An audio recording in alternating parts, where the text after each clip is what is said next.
Be sure to like our videos and subscribe so that we can make more videos like this.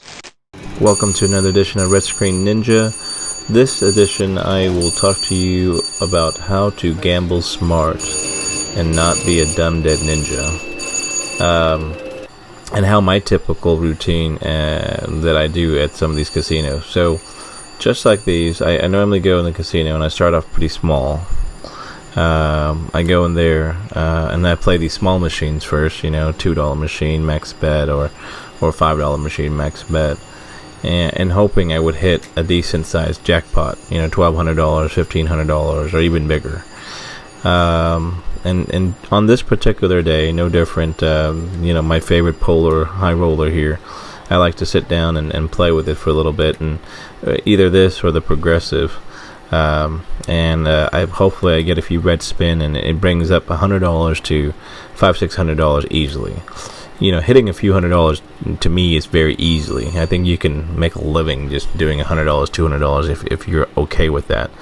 But you go into, no different, just like this. And my technique is that after I win a few $100, I put in $100, and after I've won a few $100, I like to cash out my ticket. I keep it in my pocket, and I put in another $100, and I play it again. And hopefully, if you get a machine that's climbing where you're going up to $500-$600, it's gonna do it regardless.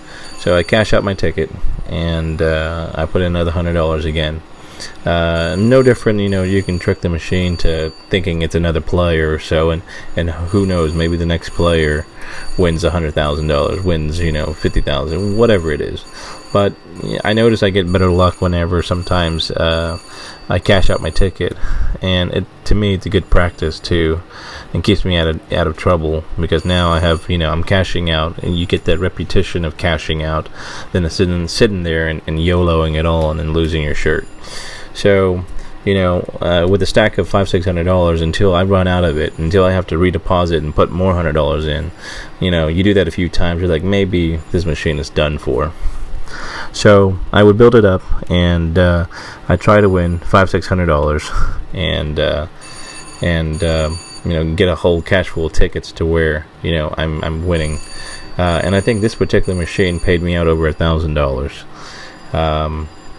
But if I sit there and I ride the waves until I lose $100, and I have to put in another $100, and then depending on how I feel, if the machine is completely cooled off or is done, that's when I cash my ticket and I go to the next machine.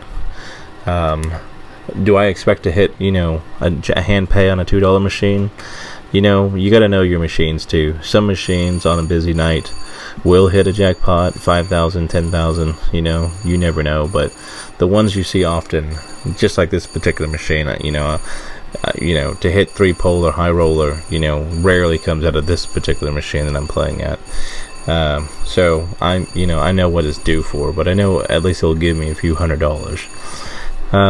So I play this up to right around $600, I believe, and they're clearing the room here, so they can empty out all the money and stuff like that. I didn't get to play all of it, and they made me cash out. So cashed out, and from there, once you're up a good $500, $1,000 from whatever initially you brought in, now you have free bullets. Take that money and do what you want to. Get reckless if you wanted to. And no different, I took that to a $25 machine, and I max bet it $75, two bet it, $50, and I blew this first $500, pretty quickly. And there was a few good spins out of it, but no different. I would test it out maybe on your 2-bet, 3-bet, at first, it does hit, and if it does hit, it's $40,000-$30,000. But and if for some reason, if it doesn't give that response that you're looking for, where you notice it's not doing nothing and it's just taking your money, then slow it down. Go back to single bet. Go back to a bet that's working. So I sat here and went through this first $500, and if you watch this, patterns aren't even there. That's broken. I don't know why I kept playing it like an idiot. Put in another $500, and now I'm straight up single betting. Hopefully, I can get one red spin out of this, and whether it's $1,000, $4,000, I get my money back. So sometimes you gotta look at it like this. Sometimes if you're too invested in this, make sure you put in an adequate amount so at least you can get your money back.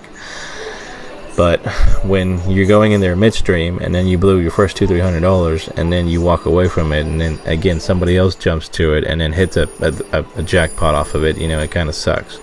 But I did my part on this to see, okay, well, the screen's covered up, and it's not like the pattern isn't quite there.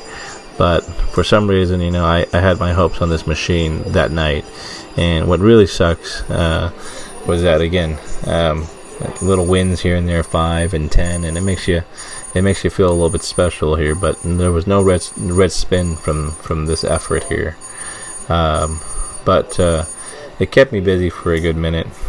And other than that, I guess somewhere down the line you got to draw the line and say, hey, this is the stopping point. Maybe $500 in, $1,000 in, maybe. But I watched this machine all night too, and nobody hit a jackpot off of this. So I was kind of semi-committed to say, hey, maybe I'll invest some money in this machine, and maybe it'll do well. And that's why sometimes I would marry a machine and put a lot of money into it, because no different. You sit there the whole night and you'll see a lot of people play every other machine except this machine, and they'll hit every other slot machine except this machine, and that's where you gotta see if it's worth your time investing into it or not. In this particular case, it didn't do well, and at the end of the day, I cut my loss with this, and I didn't put any more money in. But numbers of times, I see people win $20,000, $30,000, pockets full of cash, and they get reckless where they're going to the $100 machine and they're max betting. They're betting, at a $100 machine, you can make a couple $1,000 disappear pretty fast. And sure enough, you can win a $30,000 jackpot and make that disappear in within 20-30 minutes. And I see this quite often to a lot of people where they do hit a big jackpot and they're winning left and right, and then at the end of the day they're out of money. They're at the ATM, they're at the cage, getting more funds. And it blows my mind how when is enough, and you have to differentiate yourself on when is enough, especially when you're winning already. I see people hit the maximum amount you can off a slot machine, win $16,000, but why are you sitting there again playing for another 30-40 minutes? What are you anticipating on hitting? Another $16,000? That doesn't mean it would never happen. In some cases, other machines do happen, but for you to sit there and hope that you're going to hit another jackpot, it just dumped out, $16,000. It just dumped out $20,000, and rarely it happens to where, you're going to get another $20,000, another, 3 Mr. Moneybags, and so be happy with a win. Be happy that it's a $10,000, $5,000, $2,000 win, and when you look at it, you can do so much with that money. And enjoy it for the day, enjoy it for the month, and before you come back and give it back. But I've been seeing people getting so reckless where they're winning, and at the end of the day, they give it all back and then some more. And it doesn't matter if you hit 10 jackpots that day, you go home broke, and that's the shittiest feeling you can get. So try not to do that. Try to avoid doing that and play smart, so that you'll have money in your pocket and you won't be a dumb dead ninja. Thanks for watching, guys. I hope you enjoy this commentary part, and stay tuned for some more videos. Have a good day. Bye bye.